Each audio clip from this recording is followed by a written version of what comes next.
Here are some psychological tricks that you can use in your content to get people to like you more. Now, there are two caveats to this. First of all, your goal with your content shouldn't be to get everybody to like you because, first of all, that is an impossible endeavor. That's never going to happen. And that can stunt your growth. If you're trying to appeal to everybody, you're going to appeal to nobody. So the goal should really be to get the people that like you to really, really like you. And then the second caveat is you don't want to manipulate people.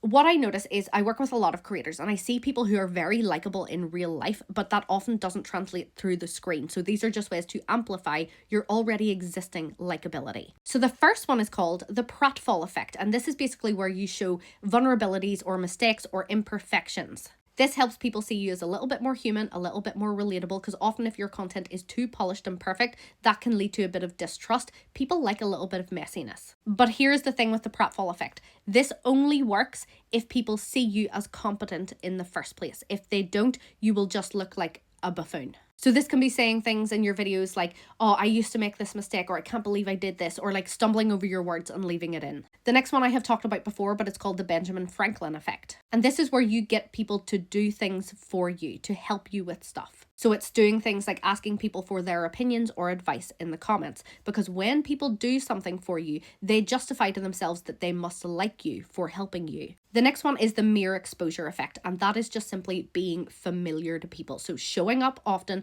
posting frequently, but also keeping your content pretty consistent, talking about the same topics, filming in the same locations, having the same style of content. People like what feels familiar.